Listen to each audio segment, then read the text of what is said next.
Hola, buenos días a todas y a todos. Como vicerrectora, quiero daros la bienvenida a la Universidad Politécnica de Valencia y felicitar por la organización de este evento que creo tan necesario, ¿no? El hecho de hablar de cultura, de investigación y además mezclar esos dos conceptos, ¿no? De la cultura, la investigación, poner entre medias la palabra laboral. Creo que las reflexiones que viene a ofrecernos esta mañana Reme van a ser de gran utilidad para pensar lo que hacemos en la universidad, que es un espacio que necesita ser revisitado, cuestionado en cada una de las acciones que llevamos a cabo. Como lo importante es escuchar a Reme y vamos un poco justitas de tiempo, creo que lo mejor para ser ágiles es decir que Reme no necesita presentación, lo hemos acordado así, darle la palabra y mi función simplemente era daros la bienvenida en este espacio universitario donde vais a encontrar muchas opciones. Acabamos de inaugurar una exposición, aprovecho para hacer un poco de publicidad, de moda sostenible aquí en el campus, en la sala de exposiciones. Y tenéis una rica oferta cultural por el Museo de Informática, los murales de mujeres de arte y mujer. En fin, que si queréis pasar un buen rato, quedaros un poquito más en la Universidad Politécnica. Bienvenidas a todas y a todos. Adelante. Muchísimas gracias, Salomé. Muchas gracias a las personas que estéis aquí esta mañana. Imagino que además con esfuerzo, porque sé que tenéis una agenda interesantísima, muy...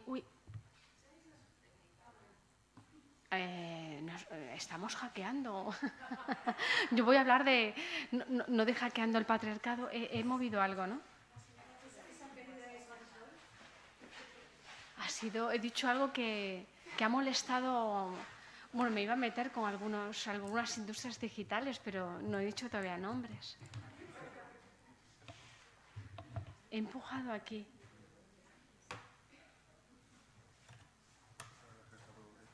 Bueno, hablando de lógicas escópicas y de crítica a lo que se ve, me han dejado sin visión. Se había apagado el ordenador ¿Eh? Este. Ok. Bueno, no deja de tener... Como diría nuestro amigo José Luis Brea, las poéticas de la errata, para alguien que ve muy poco, que de pronto se ciegue también la imagen en la que se va a ayudar, tiene todo su encanto. Bueno, aprovecho para, entre tanto recuperamos la imagen, deciros que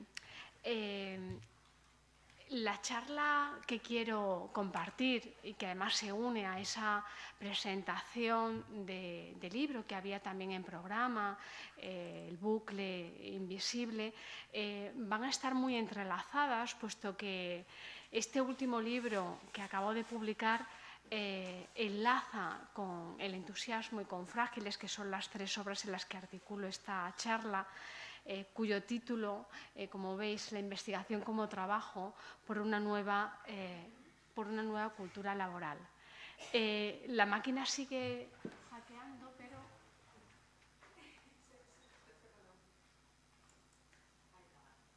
Qué bueno.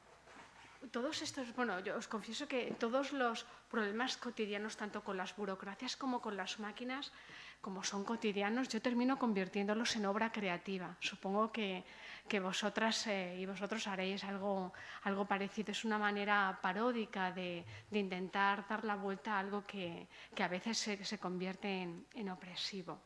Bueno, para mí es un tanto contradictorio, o más que contradictorio diría complejo, comenzar una charla en la que, en cierta manera, busco perturbar, busco incomodar, en tanto las ideas que quiero compartir tienen que ver con una crítica a aquellas cuestiones que hemos normalizado en el contexto académico, en el contexto universitario, en el contexto de la investigación como trabajo, y que de hecho son las responsables de que cuando se habla de libros como El entusiasmo, digan que trata de todo aquello de lo que no resulta adecuado hablar cuando hablamos de investigación, de mundo académico, de cultura, porque son ideas que nos suelen molestar, que nos suelen incomodar, que tienen que ver con la precariedad, con la impostura, con los tiempos propios que a veces no tenemos, con la rivalidad, con los sueldos y con esa parte no siempre visible de la cultura académica. En ese sentido, a mí me parece que el malestar es justamente la característica de toda toma de conciencia y de todo aquello que adelanta el conocimiento. Para llegar a un conocimiento necesitamos una incomodidad que nos perturbe respecto a lo que ya pensábamos, un cierto zarandeo intelectual que nos haga distanciarnos, extrañarnos y hacernos preguntas sobre aquellas cosas que habíamos normalizado.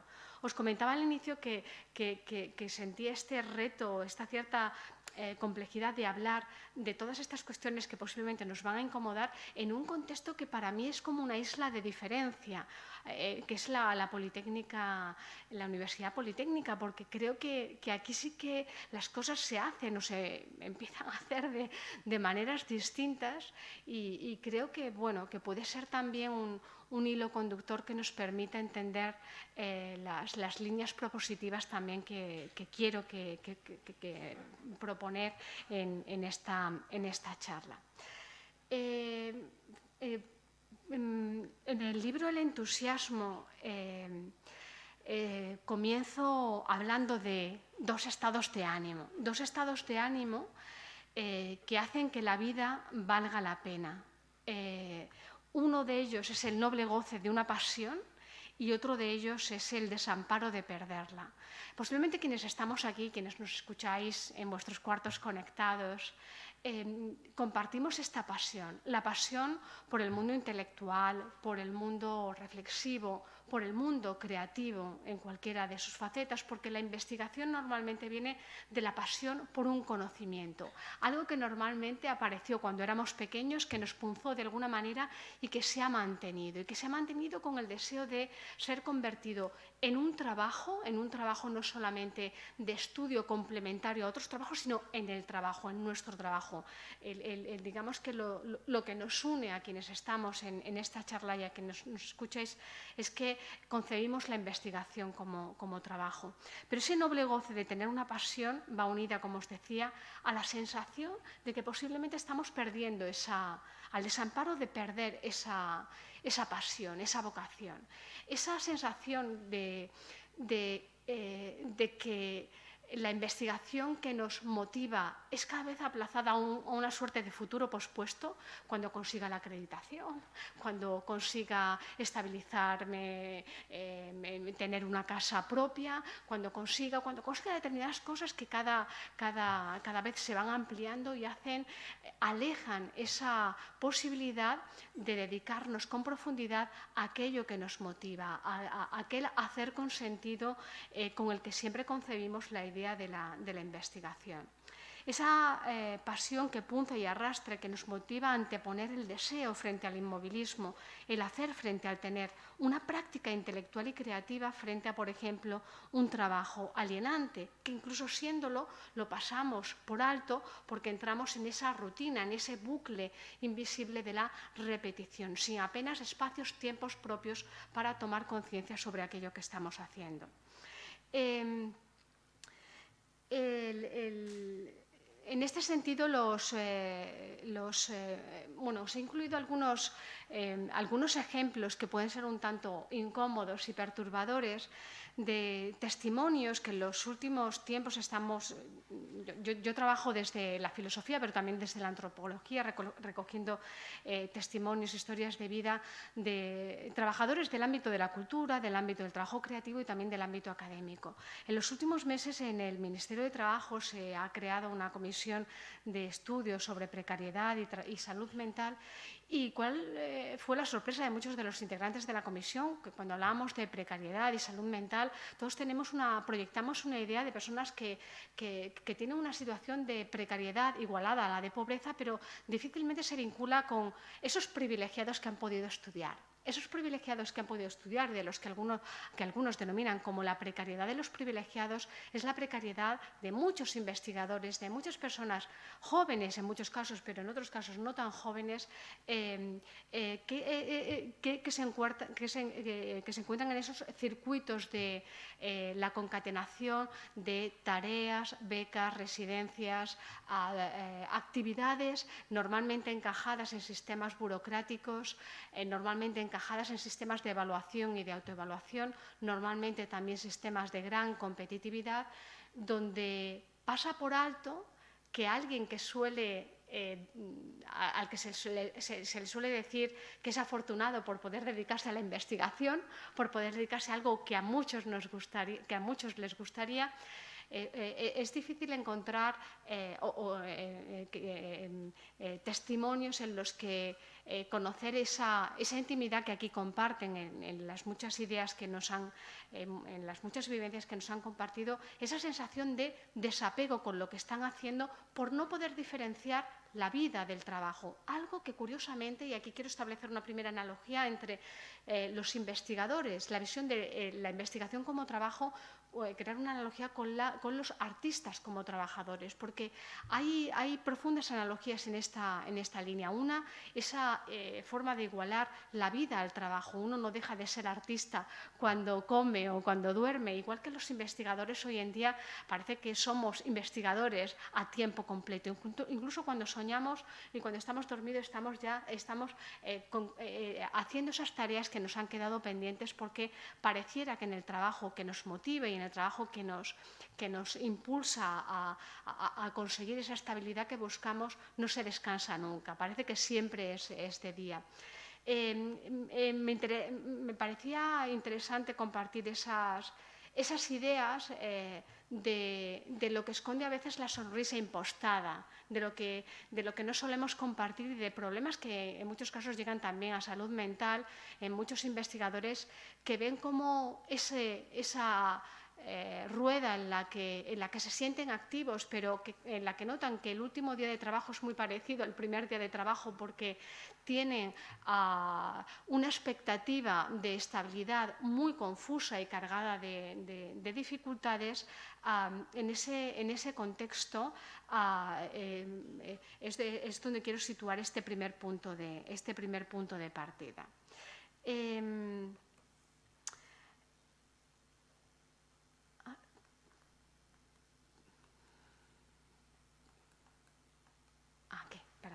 Bueno, en la línea de argumental que quiero seguir, fijaros que en el entusiasmo realizo un diagnóstico y un zarandeo sobre la precariedad en relación a los trabajadores culturales e intelectuales, y especialmente en el contexto académico.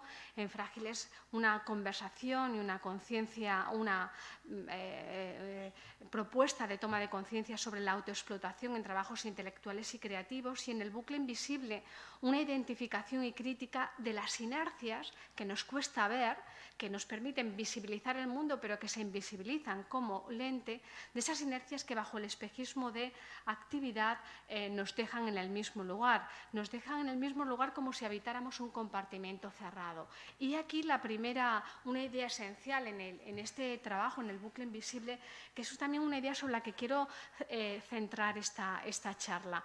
Es una idea que tomo de la filósofa Simone Weil en su obra, en su trabajo sobre la condición obrera, en la que desde un punto de vista moral se propone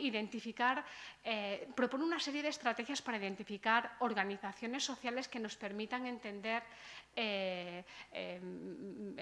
cuándo, por ejemplo, una organización social como una universidad puede ser más o menos positiva. Afirmaba que una organización es buena si tiende a algo tan evidente, parece a primera vista, ¿no? Si tiende a atenuar las desigualdades elevando y no rebajando, igualando al alza. Que una organización social puede ser negativa si acrecienta y agrava, por tanto, esas desigualdades. Pero, ojo, ella llama la atención incluso llama odiosas a esas organizaciones que crean compartimentos estancos.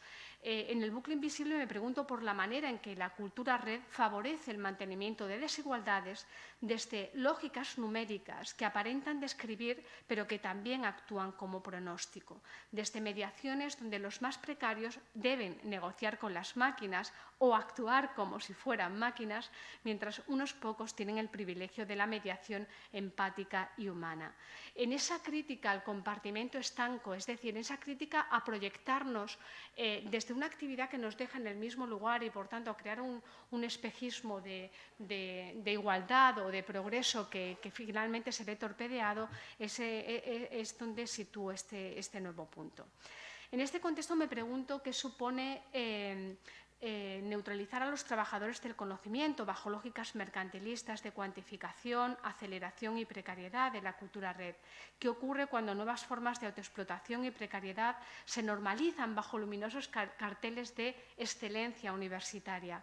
¿Cómo contribuyen estos procesos a dificultar la construcción colectiva y de conocimiento como bien común? Las ideas sobre las que quiero transitar con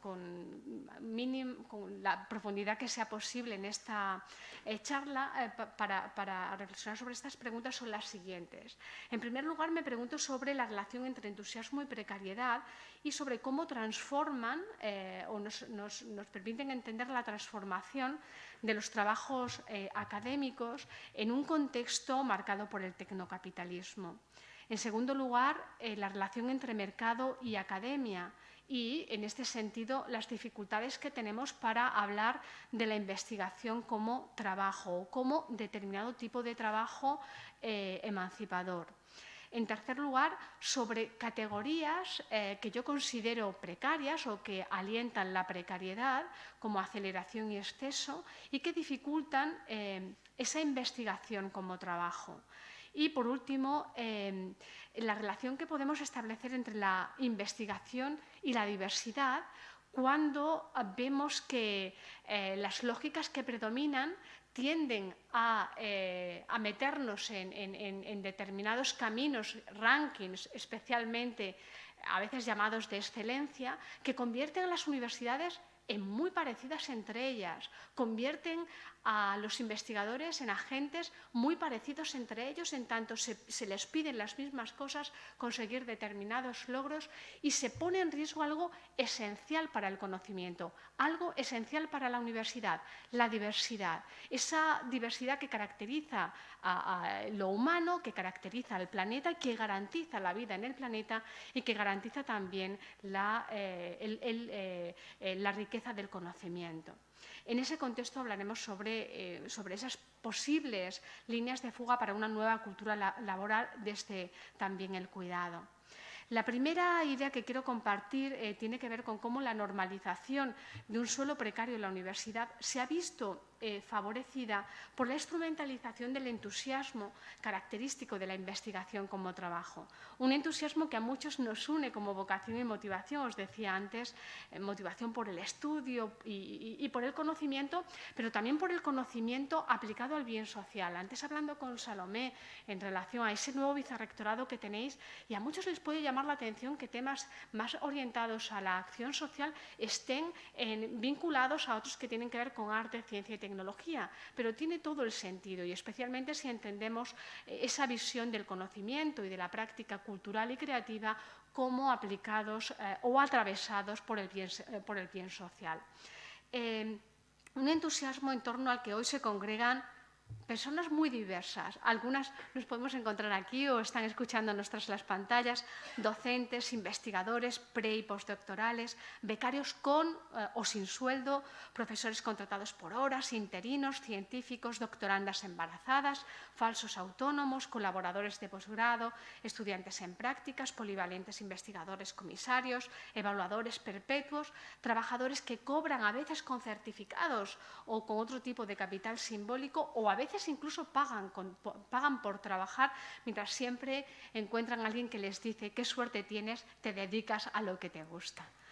La forma en la que se ha normalizado la precariedad académica en los últimos años no solo tiene que ver con las formas de contratación, sino también con una cultura que orienta a los investigadores a competir. Esa orientación a la rivalidad competitiva, muy apoyada en el individualismo, que dificulta la articulación colectiva, es uno de los puntos de mira que quiero enfatizar. Orienta a los investigadores a competir y a acumular números. No ya tanto a acumular conocimientos o a narrar conocimientos, sino a acumular números, no necesariamente generando valor ni conocimiento, sino calentando la maquinaria productiva y competitiva de forma normalizada. Insisto en de forma normalizada, la idea de normalización es una idea que reitero, pues en tanto vemos que la mayoría lo hace, entendemos qué es lo que hay que hacer, entendemos, ni siquiera nos planteamos la pregunta de ¿acaso puedo no hacerlo?, sino que entramos en esa rutina.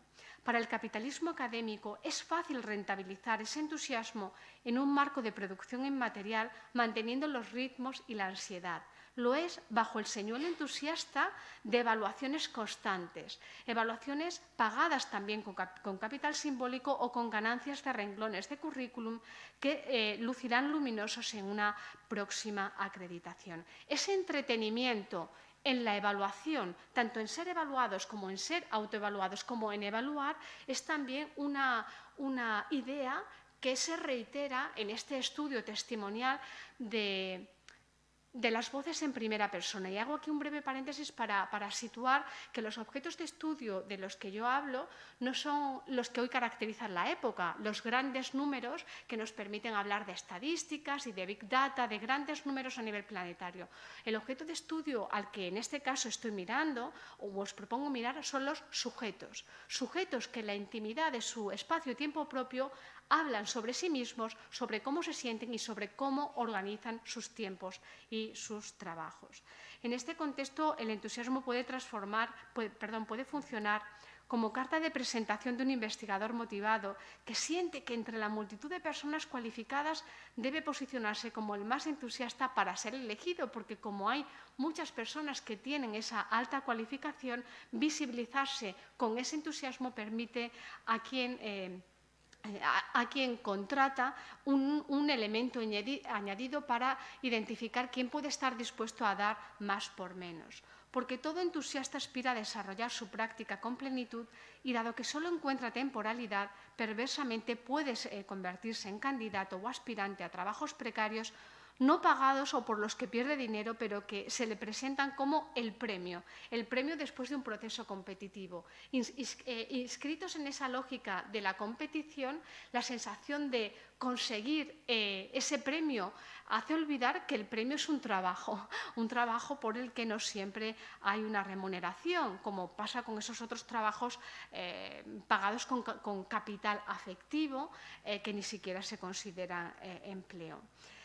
Ocurre, sin embargo, que no es lo mismo pagar con capital simbólico a un rico que a un pobre. Y aquí es donde, en el momento en el que empiezo a trabajar sobre el entusiasmo, el título en el que yo estaba pensando era «Los pobres crean», porque para mí existe un claro punto de inflexión cuando en un contexto como en el español, desde los años 70, 80, encontramos una gran singularidad a la hora de observar cómo personas que vienen de familias humildes no solamente pueden estudiar en la escuela pública, sino que pueden estudiar pueden acceder a aquellos estudios que la familia les disuade y les animan a elegir esos otros que posiblemente les permitirán un trabajo de veras y les animan a, bueno, eso que tú quieres hacer, eso que se llama investigar, crear, ese tipo de trabajos son disuadidos para que sean limitados a la afición o al tiempo disponible. Por tanto, la diferencia que nos encontramos en los últimos años del siglo XX, en el que nuevas generaciones de personas que no van a repetir o no quieren repetir el linaje de sus padres pueden acceder a la educación pública, a la universidad y acceder a otro tipo de estudios, nos hace generar esa expectativa de posibilidad. Sin embargo, en los contextos en los que se normaliza ese pago con capital simbólico, empieza de nuevo a aparecer esa desigualdad que supone que pagar con capital simbólico al rico nos hablaría de fuerzas increíblemente conservadoras que convertirían este pago inmaterial en algo suficiente, porque el rico lo puede convertir en prestigio. Sin embargo, el pobre lo convierte en frustración y abandono por necesidad de dedicar sus tiempos a ese otro trabajo que le permita vivir o cuidar de las vidas cercanas. Aceptar que solo los ricos o los valientes puedan dedicarse a actividades intelectuales y creativas. Y vivir de ello es claudicar a repetir una historia de desigualdades. Por tanto, algo contra lo que nos rebelamos en estas formas de visión crítica desde la investigación y desde el activismo. Aquí nos encontramos no solamente a pobres, sino también a mujeres en esos contextos de desigualdad. En este escenario se activa la maximización racionalista, de menor inversión y mayor beneficio, que ha acompañado años de jubilaciones paliadas con contratos temporales y precarios en la universidad. En ellos ha sido fácil acomodar la excusa de quien trabaja soñando con algo mejor mientras se le van renovando los requisitos necesarios para una estabilidad siempre pospuesta. Es aquí donde en el bucle invisible cuento la historia. Ya sabéis que cuando se investiga y cuando se narra, hay cosas difícilmente narrables para las que necesitamos también el arte, la creatividad o la parodia. Y eso explica que en muchos ensayos contemporáneos incluyamos también relatos como el del hombre fotocopiado o relatos como el del señor Glass. La historia del opositor Glass y de sus 8 trances en los que habla de, primero, intentarlo, 1, intentarlo, 2, disfrazarse, 3, hackear, 4, avergonzarse, 5, contactar, 6, fingir, 7, apagarse, 8, delegar en la máquina, narran las vivencias de un plural de personas que se identifican de manera paródica con este opositor Glass, donde se ponen sobre la mesa las contradicciones que nos encontramos en ese largo proceso en el que la investigación quiere convertirse en trabajo. De ese proceso quería destacar 3 ideas.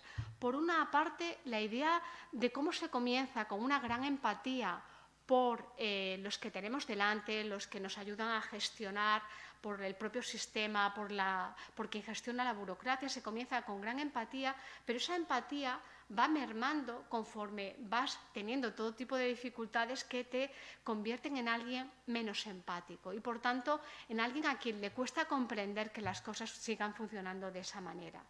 Otra idea que quiero compartir de este relato es el sufrimiento que quien tiene esa pasión, esa vocación por investigar, sufre al sentir que debe hacer lo que de él se espera o de ella se espera y no lo que piensa. Es decir, escribir lo que se espera que escriba y no lo que realmente piensa. Y es, como imagináis, aquí una crítica a esa normalización de las revistas indexadas en las que navegamos con cierta normalidad. Y por último, también quiero destacar la idea de los investigadores que después de ese trance por una empatía que comienza siendo grande y termina aminorada y que convierte a esos investigadores en profesores, investigadores estables pasados los muchos años, que en cierta forma se vengan del sistema por todo lo que ellos han sufrido. Es decir, por toda esa cadena de precariedad y de rutinas de autoevaluación y de burocracias por las que han pasado y que, por tanto, contribuyen a mantener ese bucle. Paso a la siguiente idea, más relacionada con cuando los criterios los marca el mercado. Veamos cómo ante la primacía de la hegemonía tecnocapitalista, muchos esperamos del contexto universitario y académico una resistencia intelectual y crítica. Sin embargo, últimamente parece haber derivado a permanentes estados de autoevaluación y de hiperproducción. Por un lado, la infiltración del mercado en el saber y el viraje tecnoliberal del mundo académico hace descansar su práctica en sistemas que buscan, ante todo, objetivarse. Sistemas que establecen como prioridad cuantificar las cosas y que precisan traducirlas a datos. Podrán así viajar más rápido y ordenarse más fácilmente empujando fuera aquellos aspectos del pensamiento más complejos, ambiguos, matizados e incluso contradictorios, aspectos esenciales para el conocimiento, aspectos que son justamente de los que se ocupan arte y humanidades. Cuando se aborda lo difícilmente narrable, o lo que requiere criterios también cualitativos, entonces ese sistema que da esa primacía a esas formas cuantificables infravalora y deja en un segundo lugar o invisibilizado ese papel del pensamiento lento, ese papel del pensamiento crítico, creativo, ese papel del arte y las humanidades. Y ojo, no estoy planteando aquí una sustitución de un sistema por otro, estoy planteando una visión del conocimiento que no puede obviar las aportaciones que tienen estas visiones en las formas en las que construimos conocimiento y ciencia. Porque rara vez los números por sí solos han aportado aristas a nuestro conocimiento o a nuestro gobierno de la posibilidad humana, insisto, por sí solos. De hecho, cabe sospechar si las transformaciones de la academia se están haciendo a costa de diluir las posibilidades de afectación del pensamiento crítico y creativo, esos que necesariamente son más lentos, más reflexivos y que a todas luces están siendo víctimas de este viraje, a costa de precarizar a sus agentes, casi siempre vocacionales, en beneficio de una productividad cedida a los rankings. Fijaos que esta lógica de la acumulación se apoya más en la cantidad y en el lugar donde publicas y no en lo que piensas, no en lo que te preguntas y no en lo que propones. Es una lógica que se alimenta de índices de impacto y se afana por crear valor con ellos, promoviendo investigaciones donde se prodigan más los eruditos que los pensadores, es decir, los agentes más recopiladores que reflexivos. Hay una idea en este sentido de Schopenhauer que plantea esta diferenciación entre erudito y pensador que a mí me parece muy interesante incluso para proyectarla. Yo a veces la proyecto con estudiantes cuando estamos en tesis doctorales o en TFMs y de pronto encontramos estos estudiantes totalmente docilizados por el sistema, que han entendido que las lógicas que tienen que aplicar son lógicas aditivas, donde la apariencia del erudito se ve claramente con la construcción de trabajos como un sumatorio de citas, un pastiche, que pronto la inteligencia artificial, si no ya, podrá hacer y posiblemente nos encontraremos cómo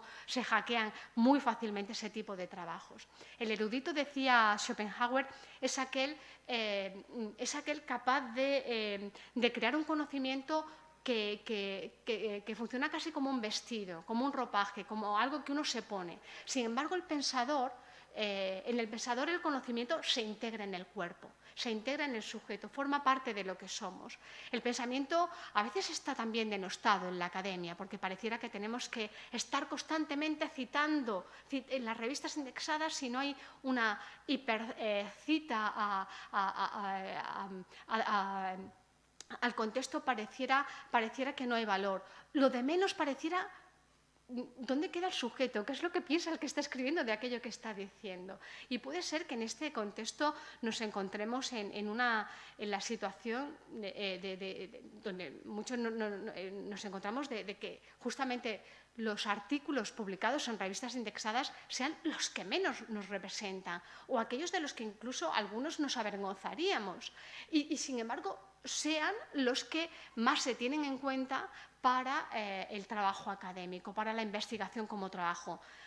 Algo estamos haciendo mal, muy mal, si esto opera de estas maneras y si esos trabajos, sean creativos, sean reflexivos, sean ensayísticos, sean libros, por ejemplo, o sean otro tipo de proyectos, son excluidos de esas escalas de valor. Que las ambiciones de rigor estadístico colonicen la diversidad del conocimiento es un riesgo, tanto como prescindir de la imaginación, el titubeo, la crítica y la experimentación.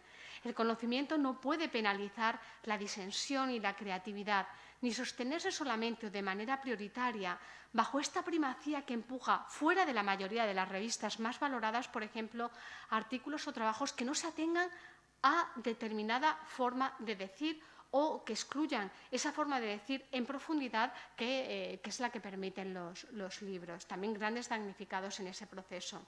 Algunos creemos que restringir las formas de decir supone restringir las formas de pensar, y favorecer esas lógicas es favorecer formas de homogeneidad. Pero también es un daño para la confianza de los investigadores sucumbir a la hegemonía de revistas y editoriales protocolizadas y cada vez más accesibles previo pago, que a menudo se convierten también en las potencialmente más hackeables. Porque si ese protocolo es hackeable, fácilmente convertirá a los investigadores en sujetos fotocopiados, en sujetos cargados de impostura que entenderán si lo que hay que hacer es esto, nos disfrazamos de estos sujetos para lograrlo. Pero ahí es donde se alienta ese desapego del que hablaba ese testimonio que os ponía al inicio, ese desapego con el trabajo con sentido, ese desapego con la investigación con sentido, con la investigación como trabajo, también en un sentido emancipador.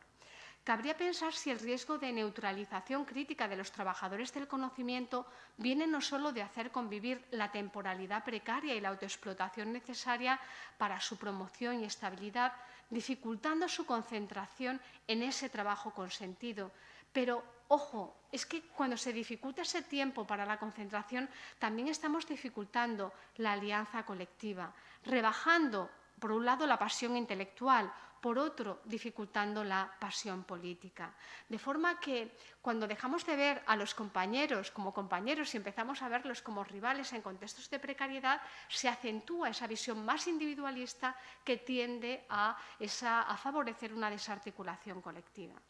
Es frecuente, por tanto, encontrar a aquellos que debieran dedicarse a investigar o a promover el conocimiento, orientando sus tiempos no ya a investigar, sino a esa tarea de impostura, de hackeado, o a esa tarea también burocrática en la que a menudo incluso coinciden estas actividades, cumplimentando bases de datos, justificando en informes lo que debieran estar investigando y encajando conceptos en números en casillas, es decir, creando una apariencia de investigación que limita los tiempos que debieran estar dedicando a esa investigación. En numerosos testimonios de los que recopilo me llegan incluso a hablar de violencia burocrática por esa sensación de tener que imponerse a unos sistemas en los que hay una falta de confianza en los investigadores y en los trabajadores, que es bien interesante y es bien curiosa. Y hace poco, hablando con la ministra de Ciencia, ella misma lo reconocía, que de sistemas o de contextos en los que los políticos han sido corruptos y se ha generado una falta de confianza en el sistema público, se ha generado no ya una mayor proyección de transparencia y exigencia de transparencia en esos, digamos, estamentos en los que ha habido mayor corruptela, sino que se ha proyectado especialmente en la de los trabajadores a esos otros niveles. Y me parece que esa fagocitación administrativa de tiempos que va acompañada de inercia laboral es peligrosa y que el riesgo es la pérdida de lo más valioso, la libertad que convierte la creatividad humana en algo transformador, algo que nos permitiría conocer más y mejor, investigar, resolver, imaginar, entender, alimentar igualdad, justo lo que esperamos de la cultura que perturba y emancipa. Pero, ¿en qué manera esas lógicas de saturación y acumulación burocrática son enemigas del conocimiento? En primer lugar, son enemigas del conocimiento porque engullen la posibilidad de investigar desde la disponibilidad de concentración y tiempo. Esa crisis de la atención que tanto ha caracterizado a la cultura red bajo la saturación de un mundo excedentario en imagen y en datos, que también se proyecta en la cultura académica, esa dificultad para disponer de tiempo y concentración, que es ese bien tan valioso pero tan escaso y que nos hace derivar hacia una aparente autoexplotación, que es una nueva versión tecnoliberal de control y sumisión, esa idea de necesito las vacaciones para por fin poder investigar. Cuando nos encontramos con esta situación, que tristemente es muy habitual, es decir, necesitamos nuestros fines de semana o necesitamos nuestras vacaciones para poder disponer de ese tiempo realmente limpio en el que podamos ser nosotras y nosotros mismos y profundizar en aquellos proyectos que hemos dejado aplazados durante el resto, durante el resto del año. Esta analogía entre la autoexplotación o esta alusión a la autoexplotación me parece interesante ponerla en conversación con otras formas de autoexplotación que hemos visto tradicionalmente en no pocas culturas y que nos permite relacionar capitalismo y patriarcado. Porque fijaros cómo si el patriarcado se ha caracterizado, entre otras cosas, por convertir a las mujeres en agentes mantenedoras de su propia subordinación, es decir, por hacerlas partícipes activamente de su propia subordinación, en este caso encontramos una lógica muy similar de la mano del capitalismo, y es convertir a los trabajadores en agentes responsables de su propia subordinación. Esa proyección de responsabilidad en el yo, que autores como Byung-Chul Han reiteran, para mí es una proyección que debemos ampliar y ver que es una proyección no en el yo singular, sino en el nosotros, o en el nosotras, porque en el momento en el que vemos que somos muchas las personas que tenemos esta presión y que sentimos esta presión de ser nosotros mismos los que nos explotamos, la responsabilidad deja de ser una responsabilidad exclusivamente individual y pasa a apuntar a una responsabilidad social, a una responsabilidad en la que identificamos un problema estructural, un problema que, por tanto, tenemos que ser capaces de afrontar de manera colectiva. De hecho, las tareas más valiosas para el trabajo académico, como investigar, enseñar, crear, concentrarnos, corren ese riesgo de ser anuladas por las del escaparate bajo estas lógicas que os comparto. Lógicas del escaparate donde estarían, por ejemplo, concursar, pasar evaluaciones, autogestionarnos, derivando a rutinas competitivas que repiten en bucle adaptar currículum, concursar, producir un paper, publicar, adaptar currículum, concursar, publicar un paper, publicar.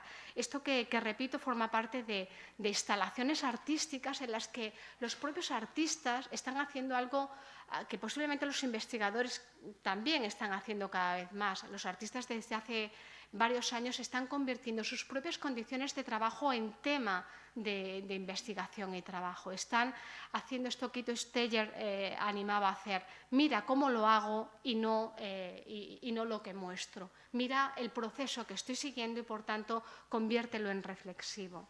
Ese bucle, a diferencia de los bucles digitales que no desgastan lo que se reitera, en este caso sí crean surco y herida, sí crean malestar, porque tenemos cuerpo, crean dolor, crean enfermedades, crean agotamiento, crean dolor, porque en la universidad crean no solamente ese problema en el sujeto que investiga, sino ese problema también en la universidad como institución, en tanto son lógicas que favorecen la productividad, pero ojo, no siempre favorecen la recepción, la lectura profunda. Y hago otro paréntesis y os comparto cómo hace unos días me comentaba un compañero, un investigador, algo que seguro que compartís en las comidas cotidianamente. ¿Cuánto tiempo dedicamos a producir, a hacer paper, a hacer? Y qué poco tiempo a leer. Y el tiempo que dedicamos a leer ya no es como podía ser en otro tiempo, un tiempo de lectura profunda, sino que es tal esa ansiedad que tenemos que vamos pasando y vamos leyendo como quien surfea.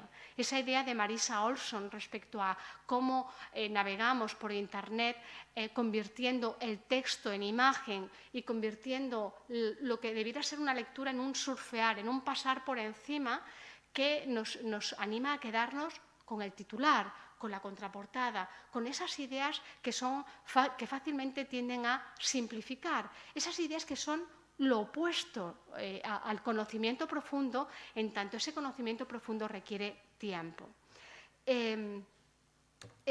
Mi impresión es que la racionalidad académica enferma y se precariza si se apoya en hiperproducción y objetividad numérica. Creo que esto sería señal de un riesgo cercano, una cultura académica envasada y cedida al mercado que prima criterios derivados de las ciencias que mejor sirven al tecnoliberalismo de los grandes datos, utilizadas como modelo de encaje, que es un modelo de encaje no siempre posible para otras formas de pensar y conocer, donde la subjetividad, donde la convivencia de contradicciones, las sombras, el riesgo creativo y el posicionamiento crítico son claves y son aquí perjudicadas. Hoy, frente a las ciencias narrativas y del sujeto como la filosofía, el arte, la etnografía, la literatura, el conocimiento como cultura y como trabajo, viene dominado por la estadística, las matemáticas y la economía. Y poniendo el grandísimo valor que estas ciencias y estos conocimientos tienen en la cultura contemporánea, cuando desplazan o anulan el valor que tienen esas otras que os decía, nos encontramos situaciones en las que pequeños detalles pueden evidenciar el tipo de cultura académica que estamos creando, un tipo de cultura en la que un investigador puede presentarse diciendo, no ya tanto apoyado en un conocimiento adquirido, es decir, narrativo, sino en un conocimiento aditivo, por ejemplo, diciendo soy o tengo, ser, tener, 2 doctorados, 16 cursos, 30 conferencias, o mejor, 12 Scopus, 3 JCRs, 19 de índice Google Scholar, 2 acreditaciones, 4 becas competitivas, etc. También puede presentarse por algún otro valor, dependiente de su mayor o menor número de citas, de una manera muy análoga a cómo en la red también los sujetos que pensábamos que ya no eran solo distribuidores, agentes que recepcionaban, sino también productores, siendo ahora, además de productores, producto, se definen y se presentan también por el número de seguidores, por el número de visitas, esa cuantificación que se convierte en una forma identitaria.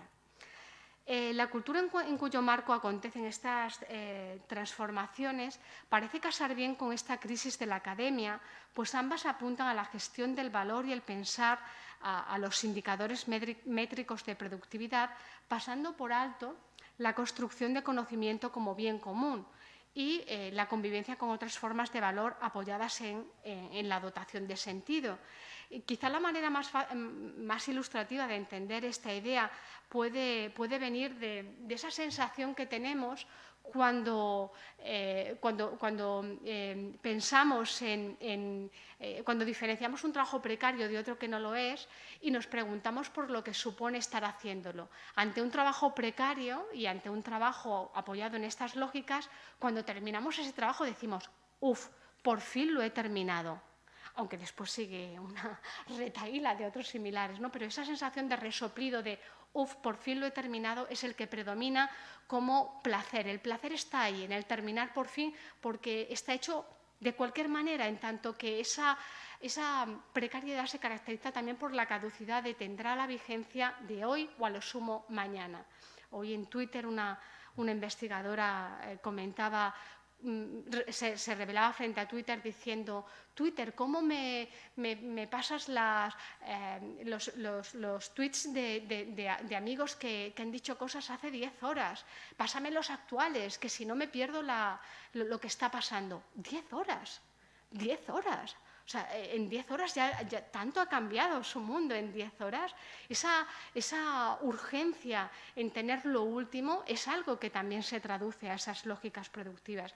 Y os comentaba que frente a esa sensación de placer de por fin he terminado, contrasta la sensación de placer del estar haciendo, esa sensación del placer intelectual y creativo cuando imbuidos en aquella práctica investigadora con sentido, el placer no está ya en solo terminarlo, casi eso es un dolor, porque en el proceso ahí también se encuentra ese placer, y ahí yo creo que hay una de las líneas de esa nueva cultura laboral que tiene que ver con darnos tiempo para profundizar en lo que hacemos, para sentir ese placer del proceso y para cuidarnos en ese proceso.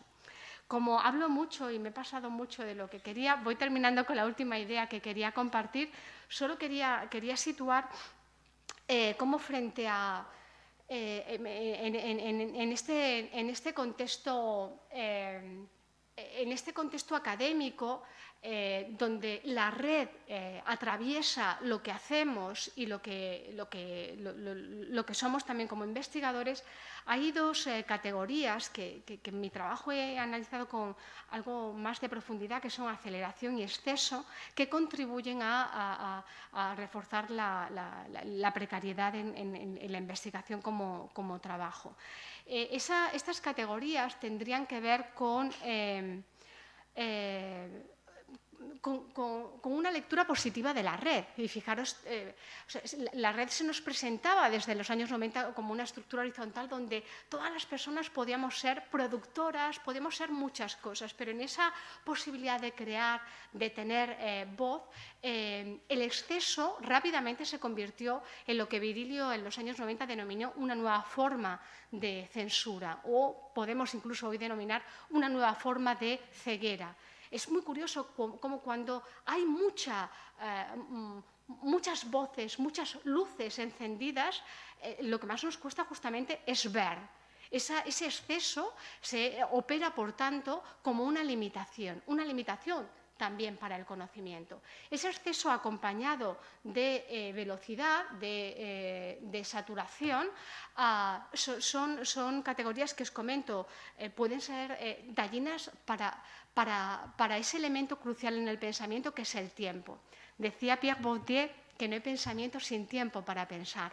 Puede parecer una perogrullada por lo sencillo de su afirmación, pero efectivamente, si no hay tiempo para pensar, este mismo autor recordaba cómo tendemos a apoyarnos en las ideas que ya estaban en nosotros, en las ideas preconcebidas, de forma que aquello que ya se ha dicho, aquello que ya se ha hecho, aquello que ya se ha recogido, y estas lógicas, en cierta manera, también predominan en las lógicas algorítmicas, donde se recogen multitud de datos que describen lo que ha pasado, lo que ha acontecido, y que en ese valor descriptivo proyectan un valor también anticipatorio, un valor de pronóstico, un valor que podríamos decir casi performativo, que no solamente describe, sino que contribuye a crear, a asentar determinados estereotipos, determinadas desigualdades o determinadas inercias que cuesta frenar. Entender esos bucles, esas inercias, no es algo que nos limite, al contrario, conocerlas es parte de esa solución. Conocerlas es parte de ese diagnóstico que pone sobre la mesa esa idea de Adorno que reivindica que que ante el bucle de lo siempre igual necesitamos un desvío. Un desvío que, cómo no, viene de la conciencia. La conciencia es esa hermana del conocimiento. La conciencia es lo que proponemos, lo que generamos, lo que estimulamos en el contexto académico. Esos espacios vacíos, que aquí son estas diapositivas intencionadamente vacías, que casi estoy parodiando, porque paso muy rápido sobre ellas para que después podáis pensar en ellas, y que me llevarían a una de las últimas ideas que como os decía, os quería compartir en relación a la diversidad. En relación para compartirlo, voy a comenzar quizá por la ilustración y por el ejemplo que es más sencillo. Una de las críticas que en mi trabajo, El bucle invisible, realizo a la situación de la investigación y del contexto académico contemporáneo, tanto español como planetario, cuando tendemos a entrar en los circuitos de evaluación y de rankings, digamos, mayoritarios, aunque hay países como Francia que, por ejemplo, no entran o entran de otra manera, en esos procesos de homogeneización, en el que se nos piden una serie de criterios, una serie de logros numéricos que se pervierten a sí mismos, porque parece que como siempre competimos con los demás, por mucho que una universidad o que un propio investigador mejore, nunca se compara consigo mismo, nunca va a mejorar respecto a cómo era el año pasado, porque siempre está comparado con otros, y es como una carrera, es como un hándicap, ¿no? Es una carrera que nunca nunca llega a desmontarse, a no ser que veamos esos elementos que pervierten ese sistema. Os pongo esta imagen un tanto surrealista de los olivos por lo siguiente. A mí me ayudó mucho a entender la importancia de la diversidad en la universidad, en el planeta y en la vida humana, cuando, por ejemplo, pensaba en cómo mi padre, cuando bueno, ya está jubilado, ya no apenas trabaja con los olivos, pero llegó un momento en los últimos años en los que para aumentar la productividad se pedía a los agricultores que quitaran los olivos viejos, los olivos de 3, 4 pies, los más antiguos, los más diversos, y que los pusieran olivos jóvenes y de un solo pie. Esta homogeneización del campo permitía una mejor tecnologización del campo y, por tanto, que aumentara la productividad. Esa analogía me parece interesante para poner en valor la importancia que tiene la diversidad. Cuando se estandariza, como os comentaba, es más fácil además hackear. Así, si un modelo se impone a escala global, como se están imponiendo determinados rankings, la diversidad es la primera damnificada, y cabe preguntarse si la diversidad no es algo que merezca la pena ser reflexionado y ser reivindicado en la universidad. Muchos creemos que es la base de la vida humana y del planeta, en tanto la diversidad permite la mezcla, la interacción, las ideas, el conflicto, las mejoras, la negociación. Cathy O'Neil, la científica de datos que escribió una magnífica obra que se llama Armas de destrucción matemática, la reivindicaba también y ponía ese ejemplo de la importancia de la diversidad en la dieta humana como algo que podemos también extrapolar a esa necesaria diversidad en la universidad. Termino ya, por tanto, con estas ideas que intento concentrar apuntando a esos riesgos que he ido esbozando, riesgos a los que nos enfrentamos en los próximos tiempos, derivados también de una globalización proyectada sobre la universidad, una globalización entendida no tanto para garantizar niveles de igualdad y derechos sociales a todas las personas, sino sesgada por poderes que, sostenidos en la desigualdad, crean homogeneidad cultural, es decir, esa igualdad que la globalización puede estar defendiendo, se está materializando en muchas de las cuestiones que observamos en homogeneidad cultural, y se ayudan para ello de la instrumentalización mercantilista de los trabajadores del conocimiento. En ese sentido, creo que una toma de conciencia que también es precisa es ver cómo ese malestar que genera la conciencia, el diagnóstico ante la situación que vivimos, opera como una presión, pero esa presión, y esta es una idea de Simone Weil, Simone Weil plantea cómo ejercida determinada presión sobre los trabajadores, en lugar de rebeldía, lo que se genera es sumisión. Y me parece muy interesante ver en esos puntos en los que se enlaza la toma de conciencia con la alianza colectiva y la imaginación, que son las 3 líneas que os quiero proponer como líneas para esa nueva cultura laboral. En esos puntos, el sentir que no estamos solos y que estamos con otras personas que sienten de manera parecida y que sufren de manera parecida esas presiones que os comento, sirven para no sucumbir a esa presión que dociliza, es decir, que nos hace elegir formas domesticadas frente a formas creativas. Frente a ella, pienso que una nueva cultura laboral debiera poder construirse desde la conciencia, que es ese primer elemento que mimamos, cuidamos, que queremos en la investigación y en la universidad. en la conciencia, en la alianza y también, por supuesto, en la imaginación, en todo esto que la cultura contemporánea tiende a empujar fuera de esos circuitos apoyados en lógicas de cuantificación.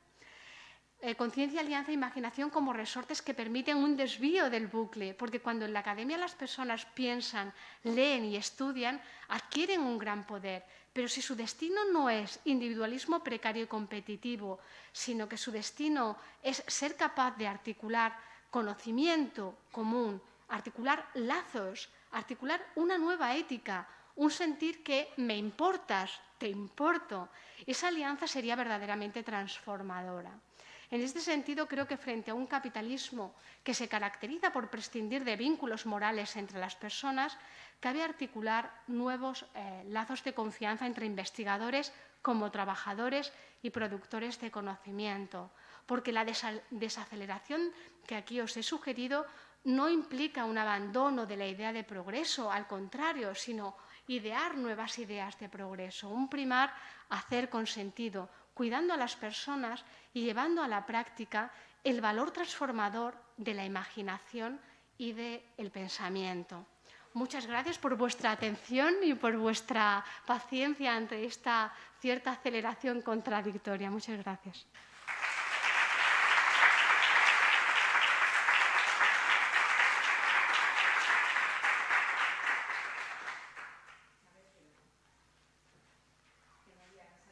¿Micro? ¿Se oye? Vale. Muchas gracias, Remedios. Ha sido un placer, como siempre, escucharte. Siempre nos hace sentir un poco, saber el lugar que ocupamos, pero no como un alarde, sino nos hace conocer el lugar que ocupamos precisamente para rebelarnos contra él, para poder, esta palabra tan horrorosa de Deleuze, de territorializarnos, ¿no? De volver a conquistar nuestros espacios una vez nos lo han quitado y que volverlos a conseguir. Ahora podemos establecer un diálogo con Remedios, si os apetece. Yo os voy pasando el micro y tener ese diálogo sobre hacer las cosas con sentido, ¿no? A veces es tan sencillo decirlo y tan difícil hacerlo. Sí, mientras os animáis a preguntar ese hacer con sentido frente a ese hacer de cualquier manera que prima cuando lo que predomina es entregar, cuando lo que predomina es ir acumulando esos méritos que normalmente nos piden cuando nos despersonalizamos y perdemos de vista lo que nos llevó a la carrera investigadora, lo que nos llevó a estos trabajos. Yo creo que rebelarse frente a ello es importante, y es verdad que puede ser temerario o nos puede hacer sentir solos, pero una cosa que también os quiero compartir, que para mí fue un aprendizaje cuando escribía Frágiles, me encontré de pronto con multitud de cartas de investigadoras e investigadores, de creadores, de artistas, pero sobre todo del mundo académico, en el que contaban su experiencia en primera persona, y era muy curioso porque ellos no se veían entre ellos. O sea, yo recibía una multitud, pero era una multitud de solos, una multitud de individualidades. En cierta manera, cuando yo escribí Frágiles, o cuando personas que entendemos la escritura desde el compromiso político escribimos, o cuando vosotras hacéis un proyecto cultural desde ese enfoque también político, lo hacéis para que esas personas que sienten esa opresión íntima, ¿no? y que no lo suelen compartir, para que se vean entre ellas y sean capaces de gestar, pensar esos nuevos vínculos.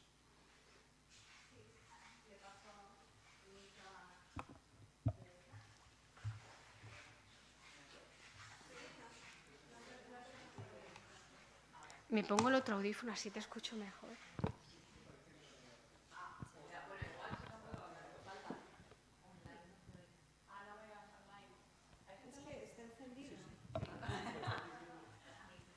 Sí, sí, es que hoy hemos criticado mucho la tecnología, está intentando...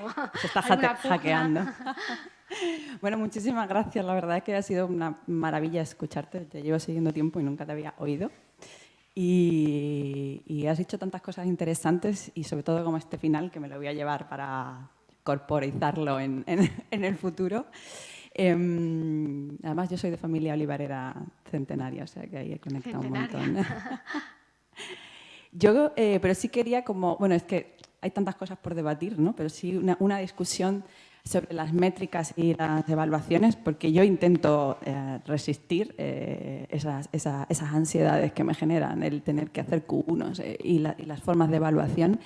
Pero quiero comentar dos anécdotas para problematizar también el qué puede ser otra cosa, ¿no?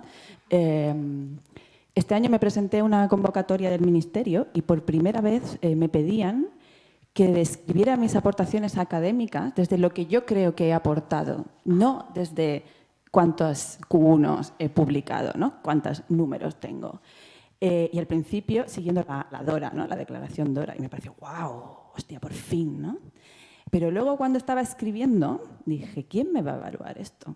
Subjetivamente, cualitativamente. Y voy a la segunda anécdota.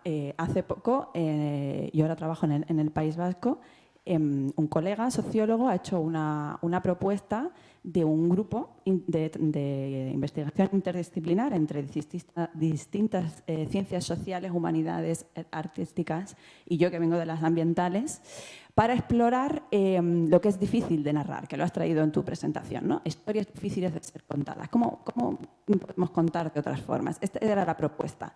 Bueno, pues la evaluación, la parte cualitativa de la propuesta decían que esto era una soberana tontería, que cómo que la ciencia no sabe contar. ¿Qué es esto de que la ciencia no sabe producir conocimiento sobre cosas difíciles? Pero nos lo han dado por su currículum cuantitativo. O sea, porque él tiene muchas publicaciones y ha tenido muchos doctorandos y tal, ¿no? Entonces es como cuando yo, o sea, y a esto voy, es que las cosas que a mí me parece, o sea, el pensamiento crítico no siempre es, o sea, ¿quién está detrás para evaluar una propuesta que intenta perturbar como las que tú nos traes, ¿no? Es súper interesante y necesario plantear esto que tú comentas, porque en ese intento de perturbar, obviamente hay un sesgo de mi intervención que prima esa visión más crítica. En algún momento he intentado poner en valor que no se trata de una oscilación, porque, ojo, el riesgo que tenemos, y es el riesgo que posiblemente vayamos a tener en los próximos años, porque ya se empiezan a ver que desde Europa vienen a un intento de sustituir lógicas de medición cuantitativa por lógicas cualitativas. Y yo creo que eso supondría también no haber entendido nada, porque cuando hacemos este tipo de críticas, porque las hacemos también para materializar y para corporizar el daño y las formas de hackeo y las situaciones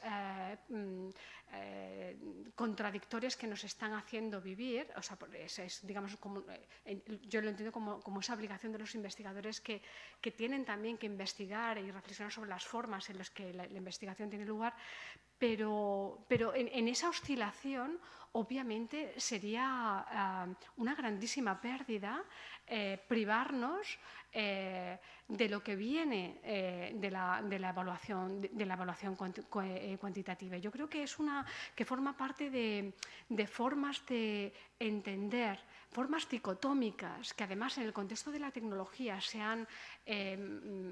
siguen manteniéndose desde los años 90, haciéndonos pervivir como visiones en las que o estás a favor o en contra, o estás en letras o estás en ciencias, o estás bajo una visión que prima esta forma de entender el mundo o esta otra, y que nos están evitando el reto de la experimentación, el reto de la complejidad de crear fórmulas que integren distintas formas de evaluar y de conocer. Y claro que es complejo, y claro que supone experimentar y posiblemente equivocarnos.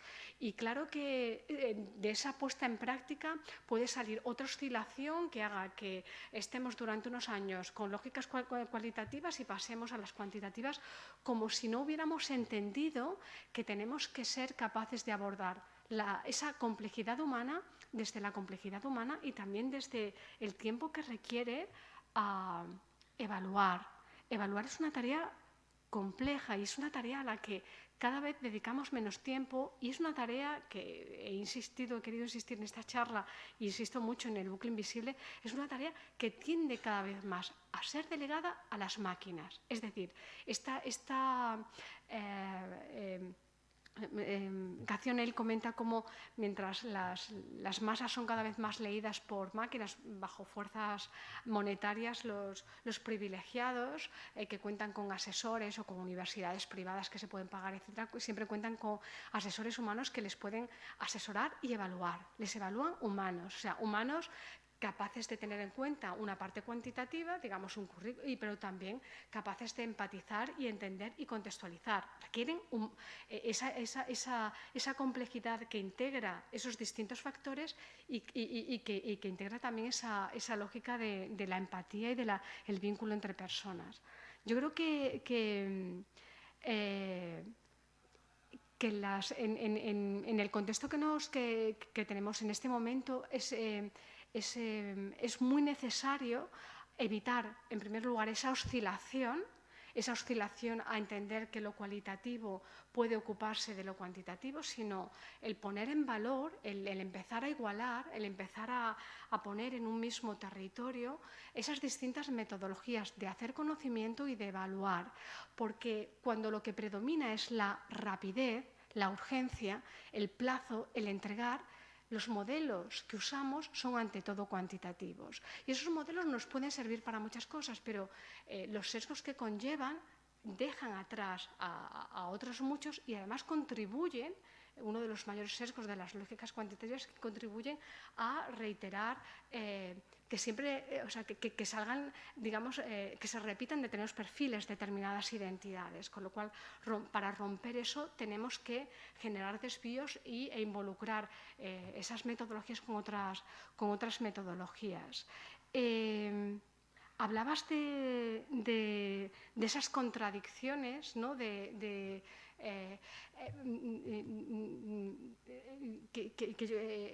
me hacían pensar en cómo a veces situamos las dificultades del trabajo precario exclusivamente en quienes son evaluados, y esas dificultades del trabajo precario se sitúan también en quienes hoy evalúan.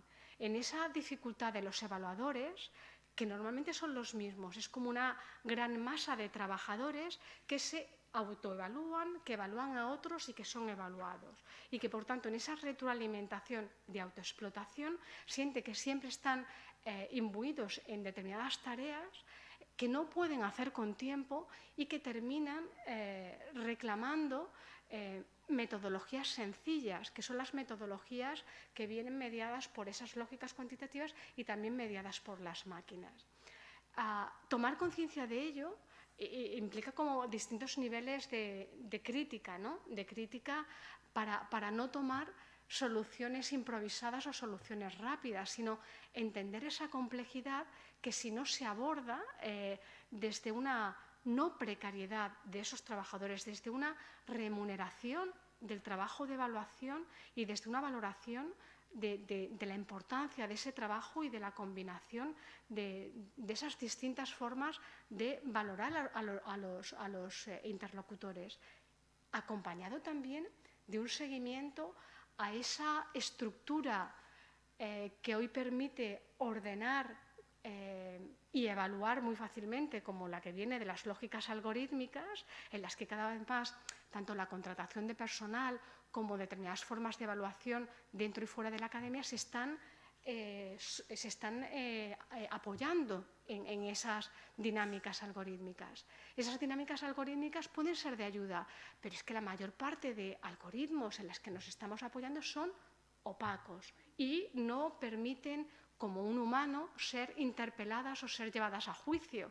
Pasa con numerosos casos, ya son estudiados en otros países, en los que profesores que salen de su trabajo, o sea, los que se echan de su trabajo porque el algoritmo ha considerado que es el perfil menos idóneo. ¿cómo reclamo yo ante un algoritmo? O sea, si ese algoritmo posiblemente haya sido comprado por la universidad o por la empresa y es un algoritmo opaco que se vende como el tesoro, como un patrimonio empresarial. No estamos hablando de esos algoritmos que en los años 90 eran fáciles de visualizar, porque cuando hacíamos páginas, cuando diseñábamos páginas, había como una cortinilla, ¿no?, en la que podíamos ver el código y la imagen a golpe de botón. Progresivamente, el mundo en red se ha caracterizado también por cerrar esa parte. Ya lo que nos viene dado para que nosotros operemos son plantillas donde raras veces vemos esos algoritmos. Auditar los algoritmos es otro reto más de los muchos que tenemos en este contexto, porque auditarlos supone identificar los sesgos que vienen normalmente de humanos que han proyectado esos sesgos y que normalmente sin ninguna mala intención, sino simplemente por esa inercia que tiende a repetir los sesgos que ya existen fuera del contexto, del contexto tecnológico. Son muchos esos retos, pero partimos de que presuponemos una neutralidad a esa tecnología que no la podemos cuestionar, ¿no?, que es la que... Entonces, yo creo que ahí identificamos un elemento a tener en cuenta, así como en esas tendencias que tenemos que estar preparadas para que vayan a venir de oscilaciones no reflexivas que ahora yo creo que incluso estetizarán, convertirán casi en una moda. Bueno, apostemos por las lógicas cualitativas y no se trata de esa oscilación, se trata de esa concepción del conocimiento y de las distintas metodologías del conocimiento como metodologías que pueden interactuar, ayudarse. Cuando hablamos de arte, ciencia, tecnología, hablamos en gran medida de la necesaria implicación y afectación de unas a otras para mejorar los contextos de conocimiento. Disculpa si me he divagado un poquito. Sí, bueno, iba a hablar Paula. Hola, muchísimas gracias por esto tan inspirador. Como decía ella, es que muchísimas ideas. Y yo trabajo en un instituto que es mixto entre el CSIC y la Politécnica y se dedica a estudiar la política científica. Entonces, en una de estas acciones enfocadas sobre la responsabilidad de la política científica en estos temas, me di cuenta que hay otra gente que está sufriendo mucho, que son las personas funcionarias que están diseñando este tipo, las funcionarias y funcionarios que están diseñando este tipo de eso, porque ellos están en esa lógica totalmente. Son muy pocas personas que reciben unas avalanchas de todo tipo, ¿no?, y tienen muy pocos recursos para afrontar todas estas cosas. Y yo creo que sufren bastante también. Y eso, pues, no sé, porque es como que odiamos a la agencia estatal, odiamos a los... Pero claro, hay personas que están en la apisonadora burocrática, que tienen unas lógicas laborales muy duras, falta de reconocimiento y sobre todo bueno, no sé, que eso a mí me hizo pensar mucho de que el bucle estamos todos, ¿no?, y todas. Y también un poco en esta línea, una de las cosas que decían es que se daban cuenta que esto hacía que las líneas de investigación fuesen menos innovadoras. Se daban cuenta de que la gente no tenía tiempo, porque claro, apostar por algo nuevo implica arriesgar mucho y dedicarte a explorar, que eso te lleva a ningún sitio y que claro, eso no estaba en ningún sitio. O sea, dentro de la lógica del sistema no está que tú puedas hacer eso, y se daban cuenta. Y eso, pues, como me resultó esperanzador, pues lo cuento porque y también quería decir un par de cosas. Yo, al trabajar en este instituto, que es bastante crítico con la propia política científica, pues es como que tienes bastante autoconciencia siempre de lo que es un Q1. No te alegras, es como sabes que estás en el raíl, que, no sé, es como que al final no disfrutas de estas cosas. Pero sí que es verdad que has dicho dos cosas que me parecen muy importantes, que es lo de la imaginación, porque la conciencia no siempre te lleva a tener imaginación. O sea, aquí en concreto tenemos mucha conciencia de esto, pero yo creo que no tenemos imaginación a lo mejor para salir de eso. Y quería contar, bueno, una cosa que has dicho con respecto a o sea, es que me ha iluminado muchísimo, porque yo estoy empezando una beca nueva Y como he estado fuera del bucle un año por maternidad, yo venía muy decidida a no entrar en el bucle otra vez. Pero claro, luego no es tan fácil, ¿no? O sea, ya pues llevo un mes y medio y ya voy viendo el bucle ahí. Y me ha ayudado mucho esto que has dicho de al final dónde está el placer, ¿no? En este trabajo que estás haciendo en el que quieres terminar. O sea, el placer es terminarlo. Y yo creo que estas pequeñas cosas son muy importantes para que podamos pensar en salir de él. Y bueno. Es súper interesante también esto que planteas porque permite, yo he pasado muy rápido por el opositor Glass, pero si no lo podéis leer, yo os envío el relato, porque en ese relato a mí me parece, es la demostración de cómo lo que a veces nos cuesta verbalizar con palabras, necesitamos contarlo con poemas o con, yo en este caso necesitaba contarlo con un relato paródico en el que pusiera, enfatizar el papel de la empatía entre los distintos agentes que forman parte de este contexto laboral de la investigación, donde los investigadores, digamos, somos normalmente, cuando hacemos encuentros como este, hablamos con y entre investigadores, pero en ese contexto hay trabajadores que a veces vienen o no de la investigación, que están haciendo políticas científicas, esos distintos agentes que están en un contexto cada vez más amplio o que debiera ser más amplio, porque ahí es donde también encontramos grandísima precariedad que dificulta enormemente la introducción de pequeños cambios que vayan generando otros grandes cambios, porque en esa autoconciencia que tú comentas, claro que hay una reflexión sobre lo que falla o lo que puede mejorar, pero enfatizaba la idea de la empatía porque hay algo que va en contra nuestra, y es que cuando un investigador entra en este proceso comienza siendo empático y piensa, bueno, tal vez este formulario se ha hecho con poco tiempo, llamo por teléfono, me contestan, ves que hay humanos al otro lado, que no es una aplicación quien te contesta, hay humanos que te tratan como humano y empatizas, pero pasado en ese proceso de burocratización, de constantes evaluaciones, de parar la investigación para tener que hacer informes en los que tengas que justificar lo que todavía no se ha hecho o entrar en determinadas irracionalidades que a veces incluso nos hacen sentir culpables de esto que estoy haciendo no está bien, pero es lo que me piden para encajar para encajar en estos protocolos de justificación, presupuestos, etcétera. De forma que esa empatía, que al principio es grande, cuando hay precariedad tanto en ese contexto como en el contexto de quien investiga, lo primero que se pierde o que se pone en riesgo es la empatía. Y entonces se rompen esos vínculos entre trabajadores y es como muy fácil para el sistema seguir a sus anchas y empezar a proyectar la responsabilidad. La responsabilidad está aquí. La responsabilidad está aquí. No, es un sistema cargado de responsabilidad, donde hay un problema estructural en el que los propios trabajadores estamos sufriendo esa presión de lo que sabemos que necesita ser mejorado. Y para terminar, con el tema de la necesaria imaginación, que yo creo que es esencial también para ese trabajo de políticas científicas, esa imaginación de perder el tiempo para ganarlo, para ganarlo en el sentido de, oye, jugar.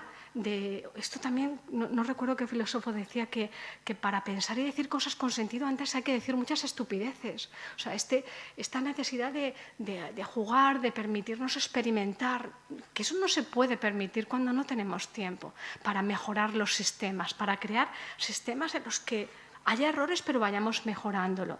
Y poner en valor ese placer del hacer, del proceso, es algo en lo que coincido contigo, porque también en ese placer es donde está el sentido que nos motivaba, un sentido de hacer una buena investigación que de pronto descubres, esto va a ayudar a curar a determinadas personas, o es un paso importante en la mejora de la vida de tales personas, o ese tipo de sentido se consigue no cuando uno publica como una máquina de paper, se consigue cuando puedes concentrarte y profundizar quizá en ese hacer menos pero con mayor valor. Y en esas intuiciones que empezamos a tener de lo que está fallando, yo creo que tenemos que generar ese contexto de transformación de una nueva cultura laboral. Podemos hacerlas, si quieres, todas seguidas, porque... Bueno, sí. No, sí, bueno, 4 y comentamos cosas. Sí, yo las escucho todas... Como yo, Sí. perdona porque no tengo mucha voz, creo que nos harían falta, no sé si 3 días, 3 meses para conseguir deshacer esta maraña o al menos empezar a poder destripar y mirar cómo poner solución, ¿no? Yo ahora mismo estoy en la Consejería de Innovación y una cierta posibilidad de intentar cambiar algo tengo, pero es que incluso hasta ahora estaba en la universidad y he sufrido como la que más. Esta misma semana pasada también he recibido evaluaciones. O sea que sé lo complejo del sistema. ¿Aquí? Vale. Tanto desde un lado como desde otro. Y es verdad que somos entes muy aislados, con una falta muy grande de empatía y de desconocimiento de lo que sufre la otra parte, ¿no? Yo creo que el sistema de investigación es un sistema piramidal que está basado en la opresión de los más débiles, no nos olvidemos, y necesitamos ir hacia un modelo más horizontal, pero necesitamos ver cómo, porque al final yo creo que es un problema de una limitación de recursos, es decir, hay una cantidad limitada de dinero para investigación y esto hace que tengamos que competir por ese recurso. Es difícil, la solución sería tener más dinero para investigación, pues más dinero para investigación y deberíamos empezar a trabajar por ahí, pero realmente es difícil solo trabajar con eso, ¿no? Es decir, a mí lo que me gustaría es poder ir un paso más allá.